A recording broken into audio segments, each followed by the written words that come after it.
Welcome in to 2 for 1 Drafts. Austin Gayle here with Mike Renner, the Friday edition of 2 for 1 Drafts. We're going to cover the top NFL draft prospects at every position. You recently tweeted out that will be on the big board that PFF releases on Monday. How much flack have you received on Twitter for tweeting that out so far? Or most people are agreeing with what you got? It seems, I don't think any of our top guys are too controversial. Maybe interior line is probably our hottest take, which we'll get to. If you followed the pod at all, you probably know who it is. But I think the very top guy doesn't seem to be much of a hot take. Now, get a little further down the board, you get a little saucy, but this is just going to focus on the number one guys at each position.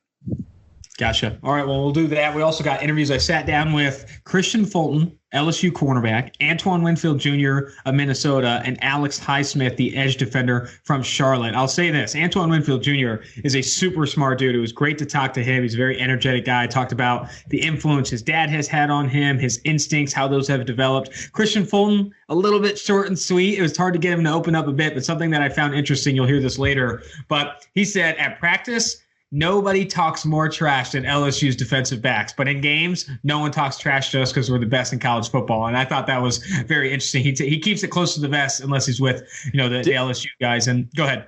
Did he tell you which one the real DBU is? Are they the real DBU? He did not. I didn't ask because I felt like it was a leading question.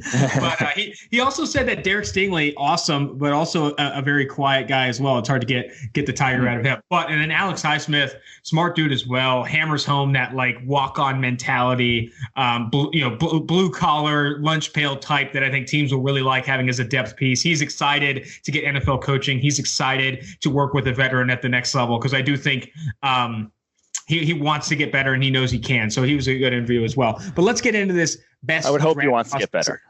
You know what? Renner, I hate you. I do. I honestly do. But he wants to decrease his skills over the course of this offseason. What's interesting about this prospect is he actually wants to get better in the NFL, which I found very interesting. Can't wait for you guys to listen to that interview. I suck. Anyway, moving forward to best draft prospects at every position, starting with the quarterback position. It's universal. PFF has Joe Burrow number 1 overall. We're going to walk through who Daniel Jeremiah, the NFL Network analyst, has, and also Dane Brugler, the athletic analyst, has, who just recently released his draft guide, The Beast, which is fantastic. PFF raves about its draft guide. Go grab Dane's too. Support him because that thing is awesome. Subscribe to The Athletic to get access to that. We're actually going to have him on the show to talk about that next week, so stay tuned. But Friends of the pod. Between PFF, Daniel Jeremiah, and Dane Brugler, everyone is on the Joe Burrow hype train, and I couldn't agree more.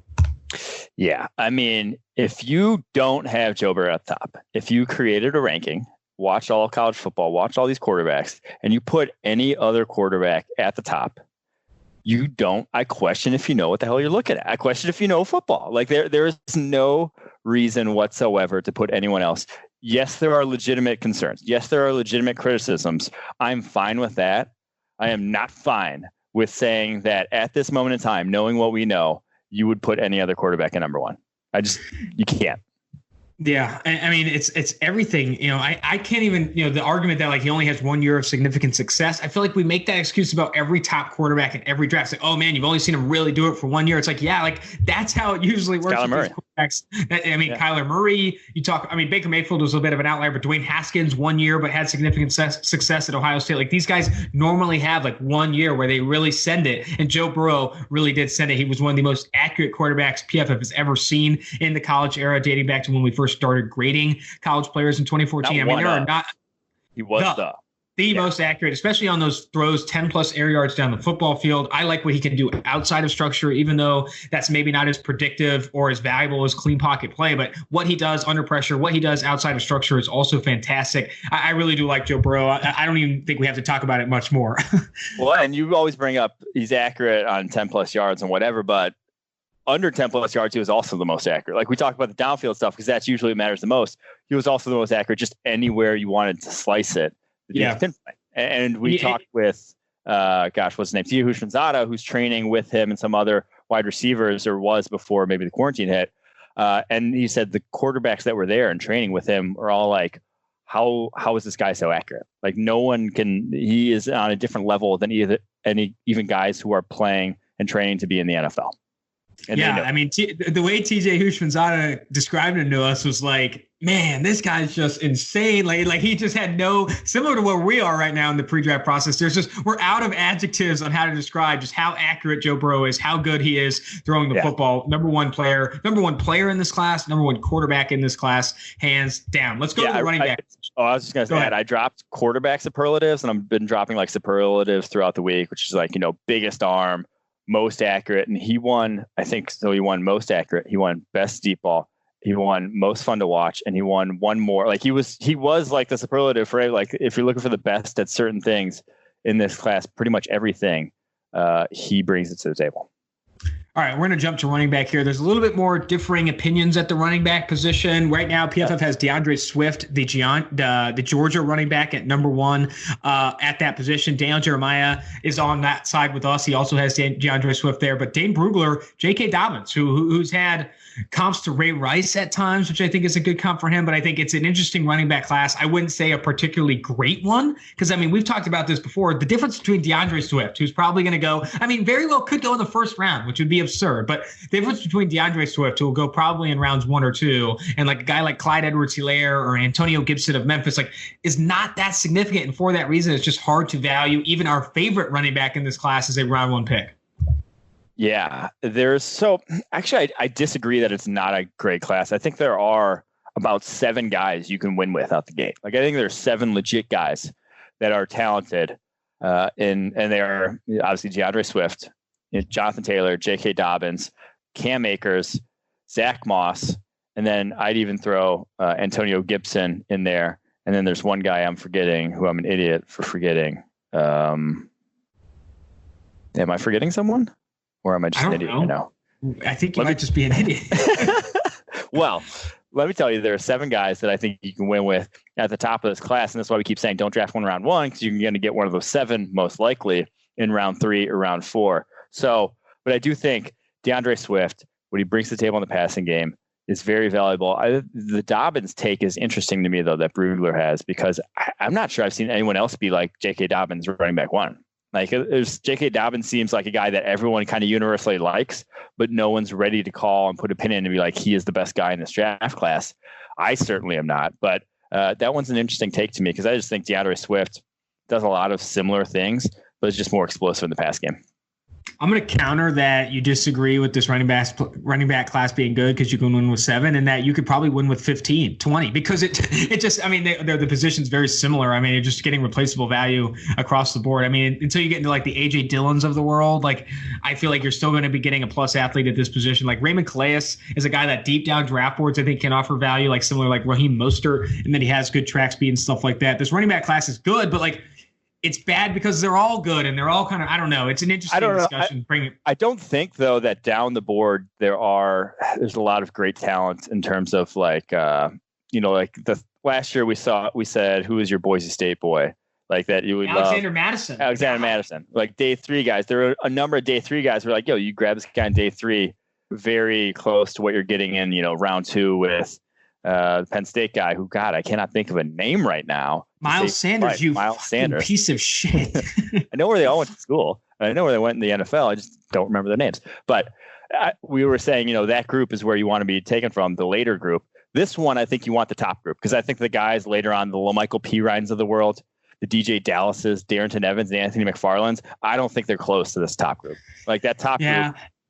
You just named 4 of my least favorite running backs in this class. And all. So I don't know. I just always advise against going after the top at this running back group. Because I guess I always find myself, it's like you said this before, but like if you need a running back, you want to grab one of the guys in the top 7, top 10. But like, which teams need this running back? Why not draft other positions of higher value? Anyway, let's move off running back. The one guy we didn't really touch, though, that everyone seems to be like, that the fantasy community is all over. Oh, that's right. Jonathan Taylor, who we just I don't see the dynamic space player there. I get that his testing was off the charts, and like when he's in the open field, he is fast.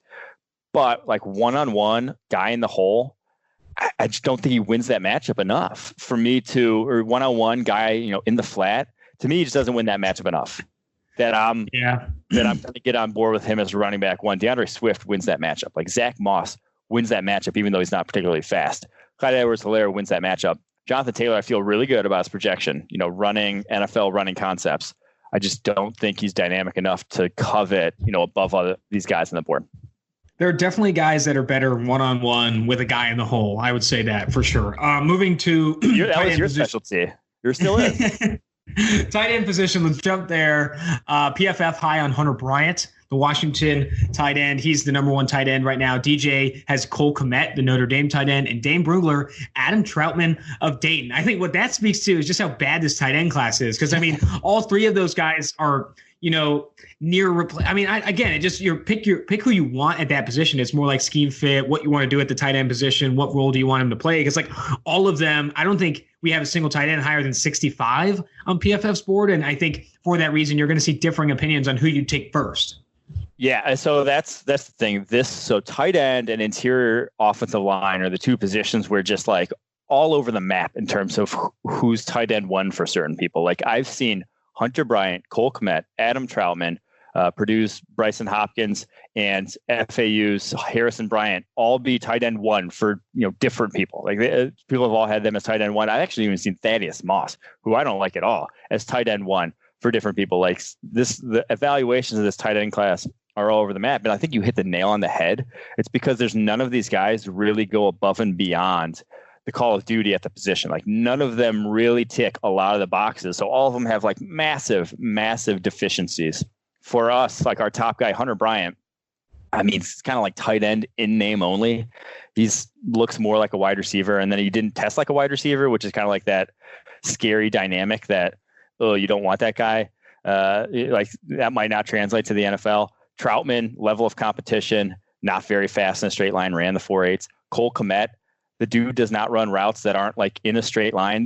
So watching him, Cole Kmet, Notre Dame, I was never oh man, Cole Kmet, he's making plays out there. And then he gets this draft type, and we've talked about this before, but then the number that I will point to on draft day and continually point to about Cole Kmet that scares the hell out of me is that his yards per route run over the course of his career against man coverage is 0.78, which means he is not beating man coverage.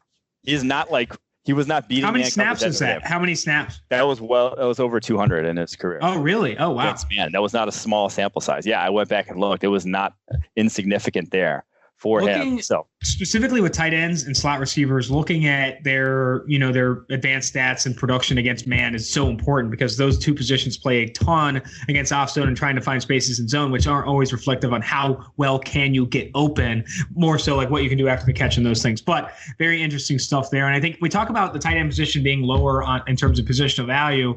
I don't think we brought up enough though that tight ends rarely pan out early in their careers as well. So I find it funny when you see teams need to draft a tight end on day one, day two. It's are you serious? How often do tight ends in their first or second years in their career really produce at a high level? It just does not happen, especially not with this tight end class. And that's why I didn't hate on the Falcons. Everyone was kind of roasting the Falcons for trading a second rounder for another guy whose name escaped me. Hayden Hurst. There we go. So trading a second rounder for him. Now some of that was obviously skewed by the DeAndre Hopkins going for a similar pick. But I couldn't hate on it because you're getting a tight end who's year three is your prime when you should be entering your prime as a tight end. That's when everything should be. And he's already 38, 39 years old. Yeah, so he's already in his late 20s. That's his prime. And he's already, you skip those years that tight end takes a little bit to develop and takes a little bit to acclimate to the NFL. So there are some teams though that fully understand that. There are some teams that fully understand hey, taking tight ends early compared to bringing in free agency veteran tight ends like Jared Cook, Greg Olsen, Mercedes Lewis, these guys. There are teams that are hey, if we want help at tight end, you're going to need to go either trade one or bring one in free agency if you actually want production next year. Because rookie tight ends just rarely ever pan out into being really productive players early in their careers. All right, jumping to wide receiver. I expected a universal play here. I thought it was going to be Gerry Judy across the board, but PFF, the only one of the three analysts we have here on Gerry Judy as the top receiver in this class, Daniel Jeremiah and Dane Brugler both have CeeDee Lamb. CeeDee Lamb, however, was PFF's top receiver for some time. You made the switch to Gerry Judy take over, and I'm on the Gerry Judy train with you. But talk to me about the difference between these two receivers and why maybe you see DJ and Brugler having them as the top. Yeah, so I think the physical aspect of of Jeudy versus Lamb. Like Lamb is more physically imposing. He's a little stronger of a player that you feel safer about when translating to the NFL, that's going to work out. And the grades on them, like on Gayle and Jeremiah's board, it's 9th and 11th. Both have first round grades on Brugler's. He doesn't break it down any further than that, but I think they're pretty close on his board as well. So it's not like there's not a massive difference. Besides, I just think Gerry Judy's route running ability is different than anything I've seen. So I'm going to lean Gerry Judy because I think that's more important. Whereas like you can think that the physical aspect of translating to the NFL might be more important. Something I haven't asked you about actually, but I see this come up and I kind of agree with it, but like the Calvin Ridley comp to Gerry Judy, like a more juiced up version of Calvin Ridley. What's your opinion of that? I think both have like similar pros and cons. Now, Jeudy was like a lot younger coming out than Calvin Ridley. I mean, I think Jeudy is the same age Ridley was as like a freshman there at Alabama. Oh, I forgot about how much people hated on Calvin Ridley's age coming out. I mean, it's ridiculous. Yeah, and I just think he's a little like craftier. Like Ridley was a very good route runner, and I still don't think he holds a candle to what Jeudy was coming out. Jeudy is coming out. All right, let's press forward here, move to the offensive tackle class. This one where there's three different guys across the three analysts here. PFF has Andrew Thomas as the top offensive tackle. And I will say this, Andrew Thomas is in PFF's top offensive tackle pretty much throughout this entire process. And that goes into, he's not the same level athlete as Wills and Wirfs, and maybe even not Becton when you go pound for pound. But what he brings to the table from a production standpoint, still a young player, improved his grade every year of his career, earned high pass blocking grades as a true freshman, starting at right tackle for Georgia in the SEC. He's PFF's top guy. DJ has Makai Becton, the monster that is Makai Becton, and Brugler has Jedrick Wills Jr. of Alabama. I'll say this, and I know you'd agree with me as well. I could be convinced as Jedrick Wills is tackle one over Andrew Thomas, more so than I can be convinced as Becton is tackle one. Yeah, that's a fair take. But like you see it with Becton. I'm not going to be like, oh man, he's 45th on our board. What the hell are you doing? Putting him as OT1. No, you see why you can fall in. Like it's very easy to fall in love. The high level is absurd. Like you see Orlando. It's traits that don't come around. Like people say generational. He truly has generational traits. Like to be that big, that athletic. Have those sort of skills that he possesses. Those physical tools that he possesses. Hasn't happened since like Bryant McKinney. Hasn't happened since like Orlando Pace. Like those are the guys he compares to as an athlete. But the thing is, like Bryant McKinney didn't allow a sack in college, and so Makai Becton has allowed a handful. I think he's allowed 5 and allowed a few this past season. And so over the course of his career, just pass protection has been the issue. And so we're just going to be risk averse to guys who haven't shown it quite yet at the college level. And so that's where we're at. But again, you see it with Becton. And if you tell me he's going to be the best in this group, I wouldn't doubt it. But to me, offensive line, offensive tackle especially, is a consistency position. It is not a high end. It is not a what you can do at the high end position. If you look at Mitchell Schwartz, probably the best right tackle in the NFL, he is not a high end rep sort of guy. He is not crushing pancakes there on the right side for the Chiefs. He is not, dominating guys physically snap after snap. What he is doing is controlling his block, is not letting a guy get away from him snap after snap. It is a consistency position, not a dominance position, in my opinion. We talked to Duke Manyweather recently, the man behind OL Masterminds. He trained both Makai Becton and Josh Jones throughout this pre-draft process and raved about Becton for obvious reasons, said he could be a future All-Pro at the next level. But what he also spoke to is just the level of coaching that Makai Becton got at Louisville and how he still is improving and thinks he can get so much better with better coaching in the NFL. We've had this discussion off air, but I'd be interested to know, like, what's your opinion of that? Like actual good, because you talk about all the time, like offensive line is a skill position. You need to understand technique. You need to improve technically to be good at that position. What's your opinion of Makai Becton getting better in the NFL with proper technique and other guys as well? Yeah, so that's what you want to hear. Like from a prospect, you want to hear not just he wants to get better, like you said at the top here, that like he's putting it, he not just wants to, that he's putting it in and that he's doing it. And that once he got better coaching this past season, he looked like a different player and that his grade vastly improved in our system. So that's all very good. And there's just still like a ways to go from there. And, there's still just, he got that good coaching, finally took to it. He's gotten a lot better, but he's still got so much further to go to be there than a guy like Andrew Thomas, than a guy like Jedrick Wills. A guy like Tristan Wirfs. That's just that. I will say this too, and I've mentioned this before. In addition to wanting to get better at the next level, which I can understand sounds moronic because every player should, I also bring up sometimes about players that do have like freakish tools, like Makai Becton, Jedrick Wills, Wirfs, like that, but have the capacity or the ability to get better from like between the ears standpoint, like smart enough to take feedback, smart enough to implement feedback and work on getting better. Because you'll talk to guys that are toolsy prospects that need to improve at the next level, but maybe they don't have the wit or the mental processing to like get that much better in the NFL. Like I can roast those dumbass college prospects. Not roasting anyone specifically. I'm not name dropping, but you can talk to prospects that need to improve significantly, but maybe have been a ton of God-given talent, but don't have that mental capacity or like that discipline, maturity, whatever it may be, to actually get better at the next level. I bring up like Damon Arnett, for example, as a guy where Chris Carter flat out told him, you're not ready for the NFL. You need to grow up. You need to treat it like a business decision. It's those guys that maybe have all these tools, are just freaks when you look at them from a pound per pound athletic standpoint, but maybe don't have that capacity like mentally to actually get better, take feedback from coaches, etc. And I always, this is like a big ass tangent that we're going on, but I always am wary of the guys who like never had to develop a technique. Like they're so athletic. Yes. And I like go back to, gosh, I don't want to roast him more because he actually blocked me on Twitter. But Rashawn Gary, like he never had developed technique. You watch his high school tape and he just like jumps off the line and is in the backfield.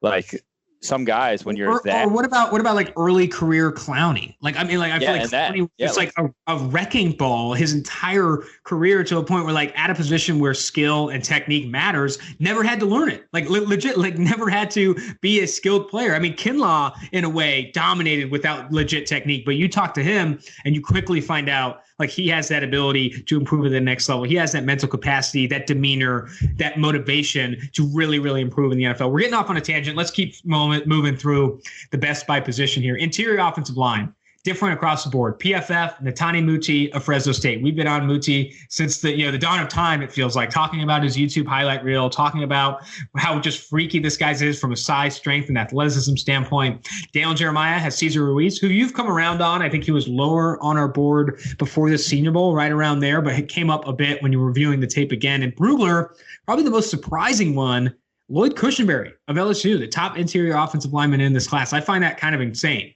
I can get on board with Ruiz very much. Love him as a prospect. He's actually he's like really close. The top three interior linemen on our board are within 6 spots, I want to say, from like 37 to 43. So they're really tight. But man, the Lloyd Cushenberry one, to me, I don't want to call a day now, but he was early in on Lloyd Cushenberry and he had a great, was it redshirt sophomore campaign, like whatever it was back in 2018. He looked good then. Real tough year this year. Took it on the chin a little this year. And Brugler liked him after last year. And I think he's sticking to that eval despite this year being a little rougher. I'm a little more hesitant to get on board after what we saw from him on tape this past season, just in pass protection. The quicks, these sort of like lateral agility you want in pass protection, not quite there. And that's not at the center position, not the biggest deal. But, again, us here at PFF looking at pass pro over everything. Run game, whatever. That's a distant second in terms of what we're looking at. I'm just gonna be worried about that guy who struggled with quicker defensive tackles in pass protection. Yeah, right now on PFF's board, the final board being released on Monday, Damian Lewis is higher on our board than Lloyd Cushenberry, the other LSU interior offensive lineman, a guy I really fell in love with at the Senior Bowl, both through talking to him and also just watching this dude work in one-on-ones. I mean, this guy is a monster in the middle, phone booth type that will maybe struggle to move laterally, but like you're not going through this kid, just simply not. All right, moving to defensive interior. This is where I think you're sticking your neck out there a little bit. I mean, all of PFF really is. I mean, we had the call recently with Steve, myself, and a couple other analysts. We're ready to move Javon Kinlaw, the South Carolina defensive tackle, up the board to the top defensive tackle in this class, while Daniel Jeremiah and Dane Brugler and probably everyone else has Derrick Brown as the top defensive tackle. Dude, he's just, the things he can do physically are better than the things Brown can do for making an impact at the NFL level, rushing the passer. That's flat out it. Like, and he's done it better, over the last 2 years. He's graded out better as a pass rusher. So same conference, same level of competition. Give me the dude just give me Kinlaw. Now he's not as sure of a thing in the run game, but you know what? I can go sign I can go sign a guy tomorrow off the street. I can go sign Damon Harrison tomorrow off the street if I really want run defense. I'm not going to use a top 15 pick to improve my run defense. I'm going to do that to chase a guy like Javon Kinlaw. Yeah, I'm with you there, man. And also, like, bringing up, like the replaceability of run defense. Like, I understand, like, after talking to you really and learning more about like getting big dudes that can two gap and like Michael Pierce, Brandon Williams, Damon Harrison, Derrick Brown types that can really anchor a defense in the run really helps off-ball linebackers, can allow you to be more creative on the back end of your defense. Like, that has value. Does it have more value, though, than a guy that can do like what Chris Jones does on passing plays in terms of creating pressure and creating havoc up front? I'd argue no. And I think that's a big reason why Javon Kinlaw had a Derrick Brown here. All right, these next three positions are all the same. Like, everyone's got the same guy. And I don't think there's a lot of argument. Let's speed through these. And I think a better question for these three guys would be compare them to previous draft classes. Talk about them in ranks with other draft classes, like where you really see these players over the past 4 or 5 years, starting with edge defender Chase Young. Every analyst, Dale Jeremiah, Brugler, PFF, hopefully everyone else, Chase Young, number one edge defender in this class. Yeah, this one. So I talked about Joe Burrow. If you had someone else above Joe Burrow at QB, I question, if you know the game. If you have anyone else above Chase Young at the edge, I question like your sanity. I question if you know what's going on in real life right now. If you can if you're not legally blind, or you could be legally blind and still definitely know that Chase Young is the best edge defender in this draft class. That's just how good he is. The dude he is, and again, you said to put this in context, he's the best edge prospect we've seen at PFF. We saw Myles Garrett, we saw Joey Bosa, we saw Nick Bosa, we saw who else was one of our top guys. That was who were the other years? Josh Allen. Nah, we saw all the guys from the 2015 draft on. We saw Vic Beasley. He's better than Vic Beasley. He's better than all those guys. He is unquestionably the top non-quarterback in this draft. All righty, man. I mean, Chase, you compare him to Myles Garrett, you compare him to like other guys we've talked about in the class. I mean, he's up there, if not the better one for sure. All right, linebacker Isiah Simmons, the Clemson off-ball linebacker, safety hybrid. Where are you when you stack him up against other off-ball linebackers in previous draft classes? This one's tough because, like, still the best linebacking prospect I think I saw. Scooby Wright. Out. Stop. My boy. Don't hate on it. Sam wanted, I can't even say. Sam wanted Scooby Wright in the first back in the day. Stop. Those were dark days. But alongside Myles Garrett and Mark Herzlich, or not Myles Garrett, Miles Burris and Mark Herzlich, or what are we talking about? Bobby Slowick had to talk him off the ledge. He's like, dude, this guy's not going to play down. What was I going to say that? Oh, back to linebacking prospects. The guy who's the best, and again, for some reason, I can't think of any names right now today. Freaking horrible. Tragedy. This is bad. I have one of these every year. I had one last year. I'm having one this year. Linebacker from Alabama. Give it to me. Bad. I know who you're talking about. Ruben Foster. Ruben Foster. His tape was better at linebacker than Isiah Simmons.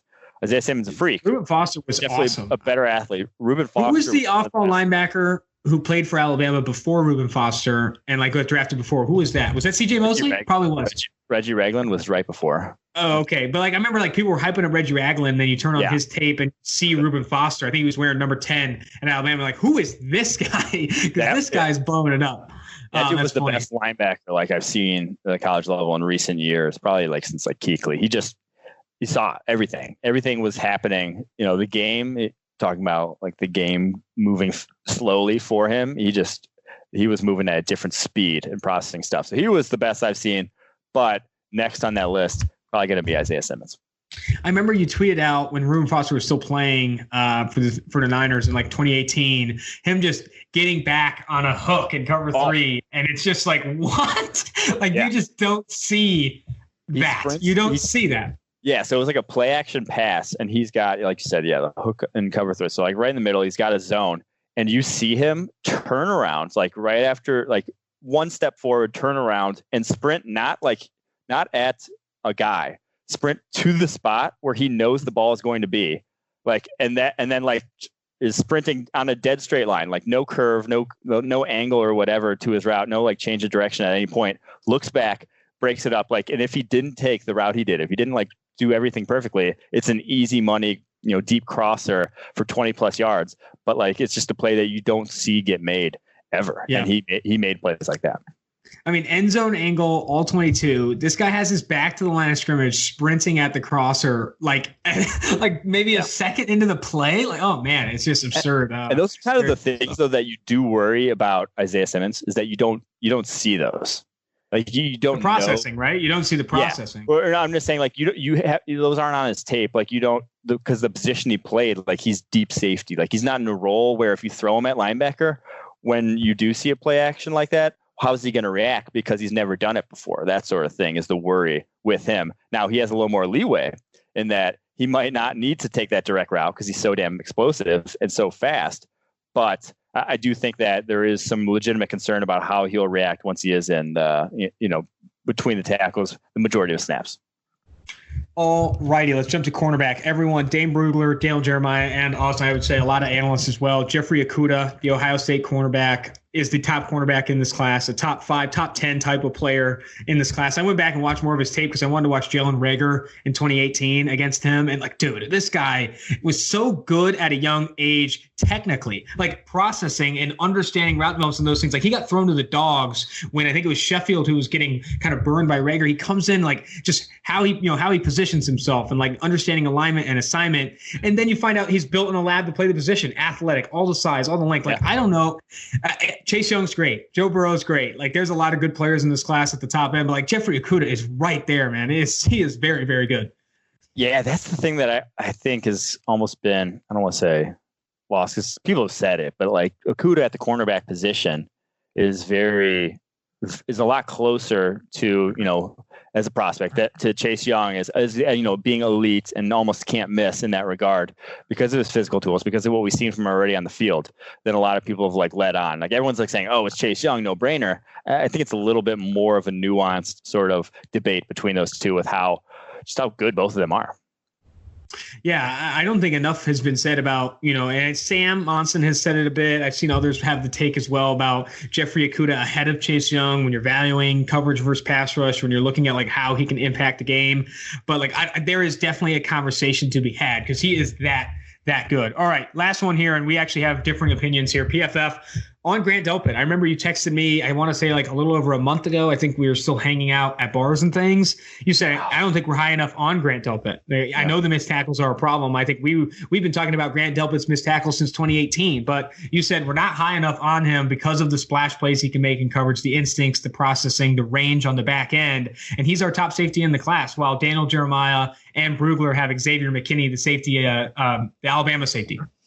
Yeah, he's just good at anything you ask him to in coverage, Grant Delpit, besides tackling. If you ask him tackling coverage, he's not good at that. I was about to say. good at the actual covering of, receivers and tight ends and running backs sort of thing, and staying and being close to them when the ball's headed towards their way. He's very good at those things, not the ball in a receiver's hand thing. So he's just real smooth.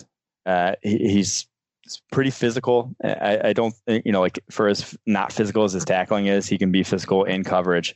And he's just like another guy who just sees the game. Like Jamal Adams was not a freak of nature athletically by any means, but saw the game. Like he's a guy who saw the game, processed it, and like attacked just differently than other people. And that, to me, Delpit sees the game not on the same level as Jamal Adams, but just like he sees coverage and is very good at knowing when to react and when to break on things. Yeah, I mean, I talked to Betts a little bit. For those who don't know, Betts on Twitter, we're talking to him a little bit about Xavier McKinney, and because he sends out. It's like an inside joke you can't bring up like outside of Twitter, him. But I know. I feel like that is true. But anyway, I've been talking to him a little bit about Xavier McKinney and some of the content he's been putting out, like on like how he processes and those things. I think that has a ton of value at the safety position. I mean, talked to Ashton Davis recently, and like just guys that really understand like route recognition and that stuff. I think at the safety position, maybe more than others, is super important, because if you are going to make those plays on the football, there's a bait element to it. There's an understanding what's happening before it happens element to it, because you're at the safety position, especially if you're playing deep safety. You're in a position where you can make plays on the football better than other guys like in man coverage, or also all those other things. So I don't know. I think the safety position, like smarts, an underrated, or football IQ, an underrated element to the safeties game. All right, that's going to do it for the best player at every position according to PFF. We also compared that to Dane Brugler and Daniel Jeremiah. We're going to kick to the interviews next, and I think we're going to wrap there. So I want to say thanks for everyone listening to 2-for-1 Drafts. If you didn't get your draft guide and left a review before Monday, send me an email at austin.gayle@pff.com. I will send you a draft guide before the draft starts late April. Also, go to pff.com and check out our new mock draft simulator. You can go on there and run random mock drafts as much as you want. We are very excited about how many people are in love with this thing. It's crashed the servers a handful of times, but like the interest is there. Go check it out. Mock draft for all 32 teams in the NFL, for all we know. It doesn't really matter. Just go check it out. But a lot of good stuff happening on pff.com, draft guide, etc. So really excited, and we'll tune in next week. Joining the 2-for-1 Drafts podcast is former Minnesota safety Antoine Winfield Jr. Antoine, it's great to have you on. Appreciate you. Thank you. Thanks. I'm excited to be here. Well, we talked a little bit before you joined the podcast. I want to talk about how this situation is currently affecting you. Obviously, with COVID-19, you're not able to travel like you expected, meet these teams in person like you expected. How has this process been? How different has it been? What are some of the pros, cons of this Zoom, FaceTime environment that we're in right now? Yeah, it's definitely been way different. What we were supposed to do, we're supposed to have a lot of, face-to-face interactions. I'm supposed to be traveling, meeting different teams, DMs in person. But since the coronavirus, we're not able to do that. And so it's just been a lot of FaceTime interviews through Zoom or phone call interviews. So that's pretty much been the only difference. Yeah, and with those FaceTime interviews, I talked to some other prospects. They're saying, it's maybe a little bit easier to be prepared, like when they're asking you like kind of football questions. But like I talked to Ashton Davis, the Cal safety, and he said, I'm already super prepared. Like my football IQ is some of the best or whatever. He's like, I don't need that extra help, whatever it may be. It's interesting. Well, let's get back to your game a little bit. Kind of try and move past coronavirus right now. I'm sure it's on top of everyone's mind. And but move past that and talk specifically about your game. You battled a ton of injuries at Minnesota. I guess I really want to hear, where are you right now from a health standpoint? How tough was that at Minnesota, battling those injuries, and just give me your experience with those injuries and where you are right now in the recovery and those things. Yeah, as far as my health right now, I'm 100% good to go. So starting off my sophomore year, I ended up hurting my hamstring, and that's right when the new redshirt rule had come out, where you could play like the first 4 games and then redshirt the rest of the season. So I got hurt right in time, so I was able to get that year back. And then the following year, I ended up tearing a ligament in my foot called the Liz Frank ligament. And I had to miss the remainder of that year, which I also got another red shirt for. So that's why I'm a red shirt sophomore. I was classified as one when I was a senior. But, going through that process, it was tough. Whenever you get injured, it's always tough. But, I didn't look at it in any negative light. I was always pretty much positive throughout the entire process. And I kind of directed my energy towards coaching up the younger players as versus just being by myself. I was coaching them up, pretty much letting them know the things that they need to do to become better. Gotcha. So, and you received clean medical checks at the combine, right? Or do you have to do more of those now? Oh, no, I was good. Nice. Medical checks were all good. Always good. That's always good. I also want to talk about, I think, it's elephant in the room. I'm sure this gets brought up a ton when you go on these interviews, but is your dad and the influence he's had on your game. And I think, what stands out really is you're a really, really good tackler, tackle a lot like your dad, and you have these instincts that you've been learning the game since a young age and really understand football. I guess, and I know you've answered this question a ton, I'm sure, but what influence has he had on you? And what do you think, for him, what has he done for you the most? What has he made you better at the most?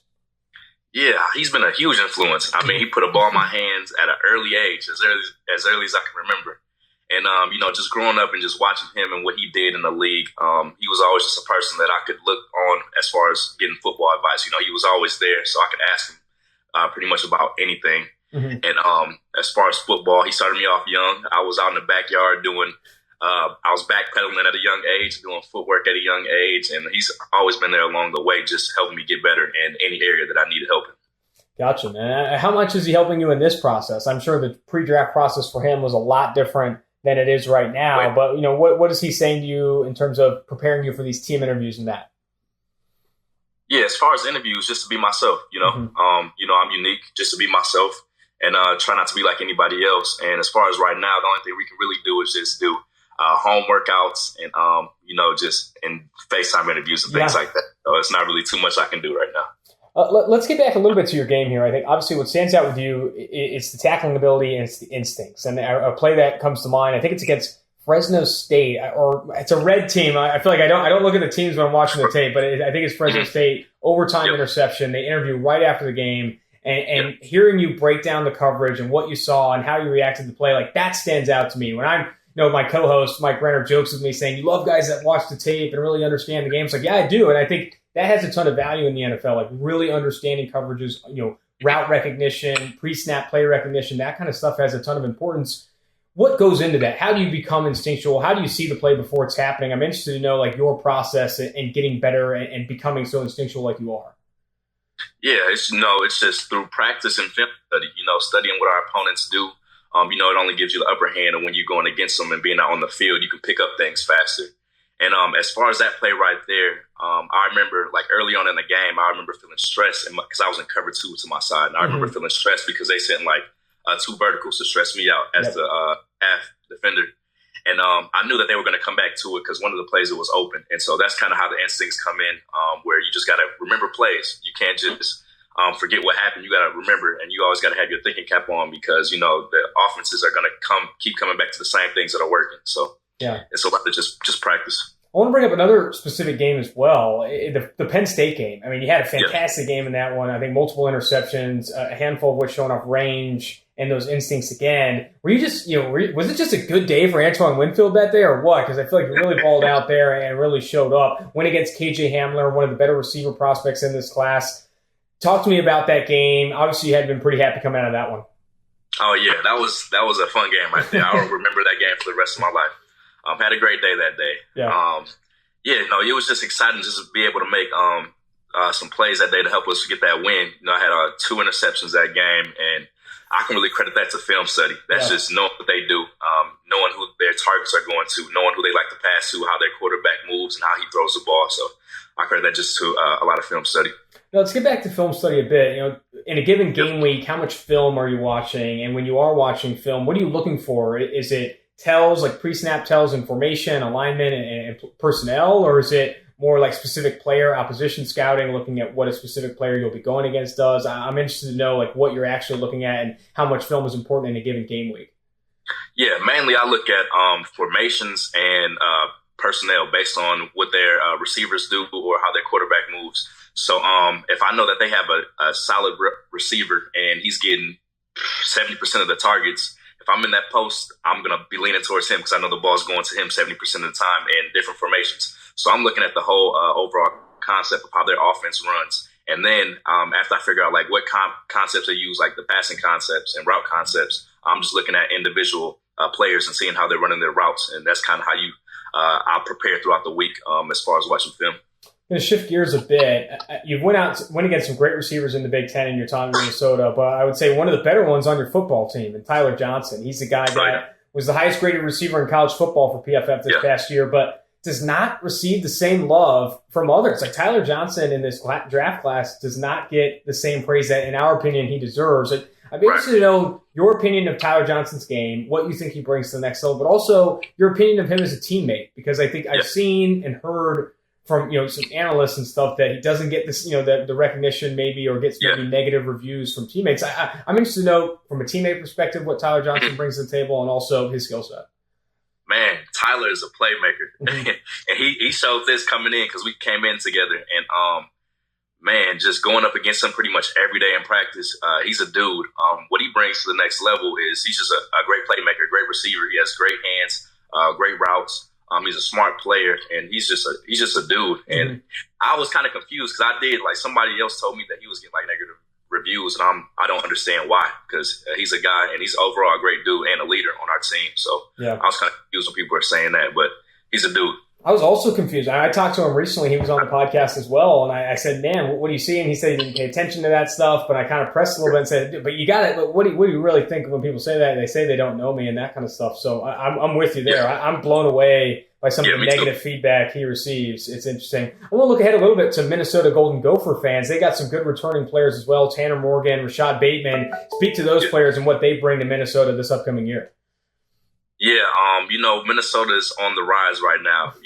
Coming off this year, I believe our program is just going to keep elevating and getting better and better. And especially the more the better recruits we're bringing in, it's just going to elevate the game. But then you got Tanner Morgan coming back. He's a great player. Going up against him every day in practice, we always bickered back and forth when we were practicing. But he's a great player. And then you got some offensive weapons. You got Rashad Bateman. You got Mo coming back. The offense is going to be exciting this year. Same with the defense. I'm really excited to see what they do next year. There you go, man. You speak about, you talk about bickering a bit. Where does trash talk land in your game? Do you use that? I know I talk to a ton of defensive backs, and every time I expect a guy to say, I talk a lot of trash or whatever it is, they always say, sometimes, like, where's my guy? Where's my dog in this class that's going to come out and just rip receivers to pieces every play? Where are you at with trash talk? Yeah, man. It's funny because a lot of people, so they refer to me as Antoine when I'm off the field and then Tweez when I'm on the field. I guess. Wait, what was that? So my nickname is Tweez, but when I'm off the field, people call me Antoine. When I'm on the field, they call me Tweez because that's just like the mode that I'm in. I guess that's what people call me. Gotcha. But as far as playing, I'm always out there having fun, and if I trash talk, I'm trash talking. If I'm laughing, I'm laughing. If I'm joking, I'm joking. But I'm out there playing and getting the job done. So trash talking just comes just from passion, from playing the game, and you just get that once you're like competing against somebody that's good. For me, it just kind of just comes out because of all the passion that I have from playing the game. There you go. So that's just kind of how it works with me. So. Absolutely. I like to see Tweez in the NFL. I want to also bring up versatility. And I think positional versatility, alignment, and assignment versatility in the NFL, the safety position is coveted. Like the Derwin James, Jamal Adams of the world that can, they could, pass rush, play coverage, play against the run. For you, projecting a bit as a deep safety, that's where you really had a ton of success at Minnesota. But what role do you see yourself playing in the NFL? Where do you see yourself excelling? Is it this deep safety primary role, or do you want to get in the box? Do you want to kind of bring the heat down there? Yeah, I'm willing to do anything. I feel like that's one great thing about me is that I'm versatile. You can play me in the box, in the post. You can blitz me. You can sit me in that low hole area, cover the slots or number twos or tight ends. Yeah. So I feel like I can be used pretty much anywhere on the field. There you go. All right, let's finish with this, man. I mean, we see you as one of the better safety prospects in this class, but I want to hear from you. This entire process, everyone's telling you what you're going to be at the NFL. This is what his strengths are, his cons, all that stuff. What do you think makes you, the better safety in this class, one of the best safeties in this class? Yeah, I would say my takeaway ability, being able to create takeaways for my team, that ultimately results in wins. Being that versatile player that you can use anywhere. Being a player that can blitz, that can play in the post, anywhere that you need them to play. I feel like that's the piece that I can contribute to another team. Fantastic stuff, man. I really appreciate your time. Yeah, thank you. Of course, man. Joining the 2-for-1 Drafts podcast is former LSU cornerback Kristian Fulton. Kristian, how you doing today? I'm doing great. Can't complain. Just trying to take it day by day with the process. Yeah, and with that process, I know with coronavirus right now, it's making things difficult to meet with these teams, talk with these teams, doing a lot of FaceTime and Zoom calls, I'm sure. How has that process been? What have you learned from that, and what have some of the pain points been? It's been fun, just trying to, make it as in home, like, as far as, going to the facility like as possible, just being able to talk ball with them and just getting to know each other better. So it's been fun so far, actually talking to these teams, you watch, you look at them on TV and then you actually have, just a regular phone conversation with them. It's pretty cool. Yeah, man, for sure. What is some of the feedback they've given you in these interviews, whether it's at the combine or in these interviews, in terms of what they like about your game, where they see you playing in the NFL and all that? I think they really, like my overall game. A lot of them see me, playing outside or inside. Multiple teams ask me about that. Mm-hmm. So, they like my game, like you said. Just pointing out, little things, that I can work on, giving me pointers, helping me out. Even though if I don't go to that specific team, they still, always looking to help out, on my game, and I accept that. Something in the NFL right now that's really coveted at the cornerback position is scheme versatility, being able to play at the line of scrimmage, away from the line of scrimmage, man, zone. Do you see that as a big, skill set of yours, or something that kind of like makes you, puts you ahead of these guys in this cornerback group? Do you think you have that scheme versatility in the NFL? Yes, sir. Definitely. It's something that I've been doing my whole life. Playing multiple positions. Besides college. And I didn't really get to show my versatility, in college, because you following, the number one receiver or the best guy. So you just got to do what you're asked to do. But definitely, making it my point, get my point across, that I can do whatever, they need me to do. Because, I played nickel my whole freshman year. Mm-hmm. So definitely could get inside, and make plays there. Yeah, who are some of the tougher receivers you faced in your time at LSU? I mean, playing in the SEC, you go against some of the competition in college football. Who are some names that come to mind that really gave you fits? I already say, some guys, from Clemson, they were pretty good. Van Jefferson from Florida, he's good. Also, there's a lot of receivers. They had a nice receiver at Utah State also. It was, just like you said, it's every week. It's week in, week out with me. So, those guys, definitely, stood out. What about Jamar Chase? I'm sure you put him up there on the list as well. Oh, yeah, definitely. His play speaks for itself on Saturdays, but it's fun, going against Jamar. We've been making each other better since, we were almost 10 years old. So it's been fun, competing with him every day. He definitely gets me better, for sure. How much were you competing with Stingley this past year? I'm sure there had to have been a competition between you two, trying for pass breakups, for interceptions, limiting receivers. Talk to me about that relationship you had with Derrick and how much you guys kind of fueled each other. Derrick fun. He's quiet a little bit, and then he's definitely quiet. But it's been fun with him. Just trying to teach him the things that I can. Give him as much game as I can. Even though his game speaks for itself, he had it already coming in college. It's definitely competitions going on with us throughout the year. It was fun. He got the interception. We had an interception that he got down. Even with talking, going after the season, we still talk about it. We had a few little bets going on about the combine and stuff like that. So it was fun. Always good, man. That's good to hear. I want to get back to your game specifically. This year, I'd say, people, you look at your 2018 tape, had a ton of success in 2018, and in 2019, maintained success there, but you suffered, I think, what was a lower leg injury early in the season. I think it might have been against Texas. How much did that affect your game? And was that, not necessarily a problem, but something that kind of inhibited you during the season?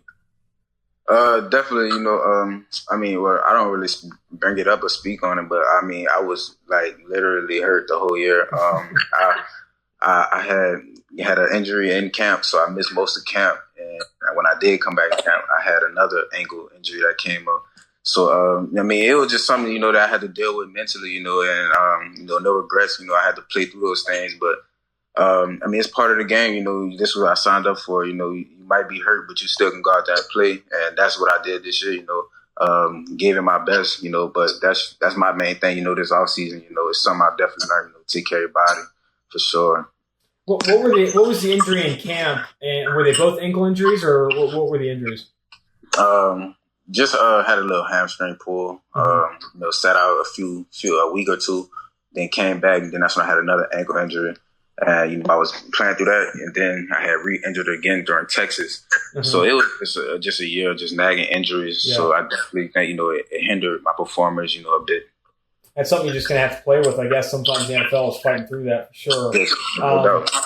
I think this entire process, you have analysts and teams saying what they like about your game, what they don't. I'd love to hear from you what you think makes you a difference maker in this class at the cornerback position, what makes you the best cornerback in this class. Definitely feel like I can go, and play against any receiver. You see the list that I've gone against. You can go from speed guys to big guys, to physical guys, guys who can get in and out their breaks. Just going against them, and competing at a high level.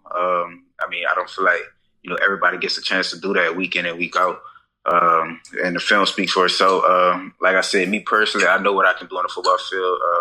And that's being able to, show versatility, going into the next level, that's going to be my main thing. And, a lot of guys, talk about maybe the interception production. Well, when you're in man, most of the time, those don't really come too quite easy, mm-hmm. especially, they throwing it maybe twice or three times a game. So, it's all good, though. I feel like the tape speaks for itself. I always feel like there's more work to be done, though, for sure. How much in a given game week are you watching film? And what does how does film play a role in your preparation? Are you watching the receiver you're going to go against, the offense as a whole? I'm interested to know what you look for on film when you're preparing for each week? Both. I would say both. Definitely watching receivers. Just watching releases. That's very huge for me and part of my game. I feel like if I win that part, early in the route, I'll be in great position 9 times out of 10. So that's big for me. Then you want to watch, just have first, second down, third down, red zone, where they like to take shots at on the field. All that's helpful for me, and that's going to be big at the next level. Just trying to always stay ahead of the offensive coordinator. That's definitely helpful in my game for sure. What about talking trash? I feel like I've talked to a bunch of defensive backs in this class, and I get some guys who kind of talk trash or stay away from it. Antoine Winfield, the Minnesota safety, he was just recently on the pod and loves to talk trash. But where are you with talking trash to receivers? All right, so I'm gonna tell you this. In practice, we talk the most trash. They never wanted to mic us up so we could, show a little one-on-ones and stuff like that. So we definitely talk trash. But as far as on Saturdays, not many people come in talking trash to any of us really, especially at receiver. But if it's definitely a guy, come in, want to make an impact, talking trash, I'm definitely gonna talk it. But if he don't come at me, then I'm just chilling, doing what I gotta do. Makes sense, man. Well, I really appreciate your time, and thanks for coming on the podcast. Oh, yes, sir. No, thank you. Joining the 2-for-1 Drafts podcast is former Charlotte edge defender Alex Highsmith. I appreciate you coming on the podcast. Alex, how you doing? Good. Thank you for having me, Austin. I'm seeing some things with you players talking to coaches through Zoom and Skype and all these video interviews. What's that process been like for you? Has that been a challenge? Has it been something you kind of look forward to? I'm interested to know, with this new pre-draft process amid the COVID-19 pandemic, how you're being affected and what that process has looked like for you. We know it's definitely different, but it's also been, good as well. It's been cool. We have technology, just the ability to be able to FaceTime and do these Zoom calls. So, it's been cool. I've been talking with a good amount of teams so far. So, I'm just excited. It's crazy. We're 2 weeks away now. So I'm just excited, to see where I end up. It's just still doing whatever I can, to stay in shape and do whatever I can, to stay on my grind, keep working on my craft, and just really get ahead during this time. I don't want this to be a time where, where I, get behind. I want to be a time where I get ahead. So it's been a good time. Just like I said, all the calls have been going well with all the coaches and teams that I've been talking to. Great, man. And walk me through a little bit of what they ask you. What are they talking to you about? What feedback do they give you about your game? What do they ask you about strengths, weaknesses? I'd be interested to know what exactly they're looking to get from an information standpoint from you on these calls. Gotcha. So some teams that I haven't talked with as much, they'll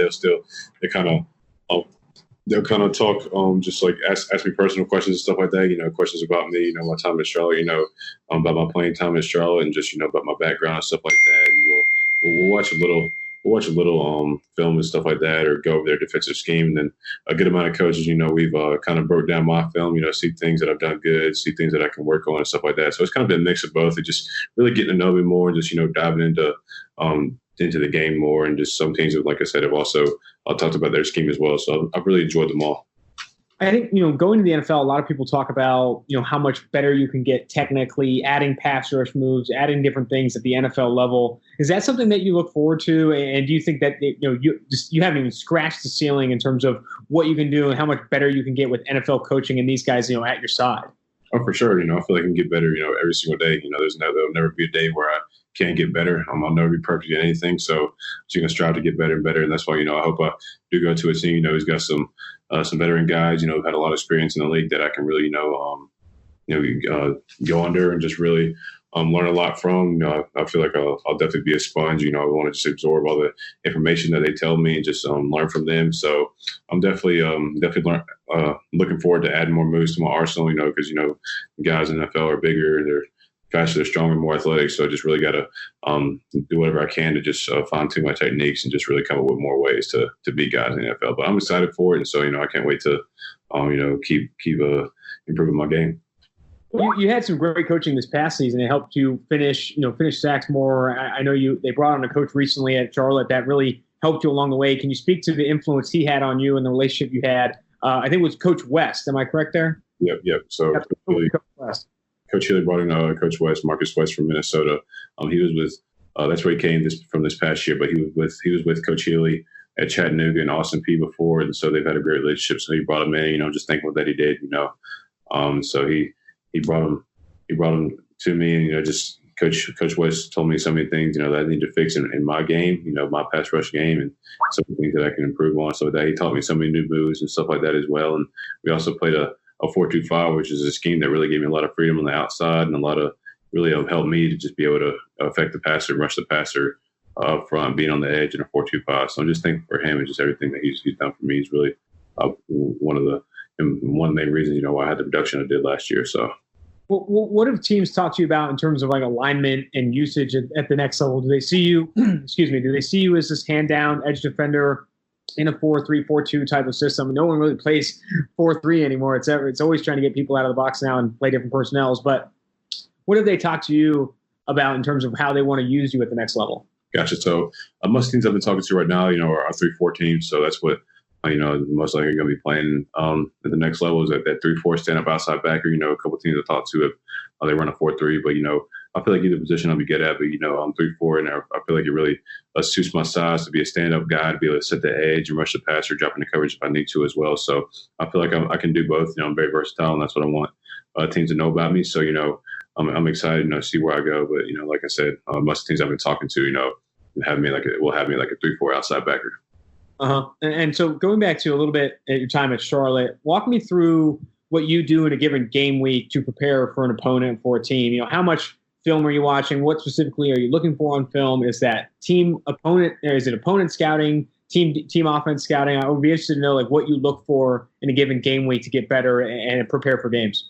Gotcha. So, on a normal game week, I try to spend, at least an hour of film, watching film, outside of the meeting room every day. So we practice in the morning and then have class and then come back later. So usually on Mondays, it just kind of when we get our scout reports for the team we played. So really just watch a whole game, kind of watch their tempo, how fast they go. Are they a fast tempo team, slow tempo team? Just, look at their tendencies. Do they run more? Do they pass more? What do they do? Just kind of getting a personnel and all the guys, how big are they up front and stuff like that, can they move and stuff like that. So then Tuesday's a heavy run day at practice, so I always watch run cut-ups on Tuesday. So usually just watch, a bunch of run film, just seeing, what tendencies they give away with that, what formations they run more out of and stuff like that. Wednesday is more of a pass day, so it's a third down day, so I watch a lot of that. I watch passing plays, I watch play action plays, third down plays to see what tendencies they have on passing downs and passing plays. And on Thursday, I'd always go with Coach West. And me and him would always, break down the tackles. We'd always just strictly watch the tackles, watch how how their sets are. Are they a spot setter? Are they a vertical setter? They got low hands, high hands. They line with their punch. What moves can I use to take advantage of them? So really, I come into the game, every game, with a plan. Certain moves for this tackle and certain moves for that tackle. So just really getting a plan before that. Then Friday, just kind of wrap it all up in the hotel the night before, and just kind of just really kind of look more on things that I missed earlier in the week and things that I want to nail down. So just really kind of getting those final cheat codes to be able to make as many plays as I can. Yeah, absolutely. And I think I want to get more into the plan, even pre-snap. I've talked to other pass rushers. They say you have to have a pre-snap plan in place, what you're going to attack with from a first move, what you're going to counter with. What's going through your head pre-snap? Are you thinking about those plans? Do you have a move in mind? I'd be interested to know, where you are there. Well, yeah, I definitely do. Sometimes, we have different stunts or games that where, I go inside or use inside moves, stuff like that. But, if it's just regular passing down and I'm working the edge, I definitely have a move that I want to use. I want to have a plan going into it. Because if you don't, you're just not going to throw anything. It's not going to look too good. So I try to have a plan and a counter as well. So I know if I don't win with the first move, that I can win with the second. So it really is all about having a plan and having a great get off. So probably two of the most important things. All right, I want to finish up with this one. Talk to me about what you're bringing to the NFL at the next level. I think this entire process, you have people telling you what you are, your strengths, your weaknesses. I'd love to hear what you bring to the NFL. What makes you a different defender in this class? For me, to a team, to a locker room, I feel like I'm bringing a culture builder. That's what I feel like I am. I'm a culture builder, and I'm someone who, just really uplifts the culture. Who'll do whatever he can to to help the team win games. Me being a walk-on, I always had that walk-on mentality and that extra chip on my shoulder. So, that's really what separates me from a lot of guys in this class, that I have an edge they don't. In that aspect of my work ethic, just the way that I do everything in my life. I try to do everything with passion, enthusiasm, energy, and positivity. Coach Healy preached on that a lot last year. He actually came up with a new hashtag for Charlotte football that has those 4 things in it. But just really bringing a passion and enthusiasm to a locker room, to a team. That I feel like a lot of guys. I feel like I have better than a lot of guys in this draft class. On the field, just someone who's gonna go balls to the wall every play, and just have that knack to get to the ball and just do whatever he can. Whether it's setting the edge or just really someone who can really get after the passer and rush the passer. So I'm excited to rush the passer in the NFL. I can't wait for it. Great, man. Well, I really appreciate your time, and I wish you the best of luck moving forward. Of course. Thank you, officer.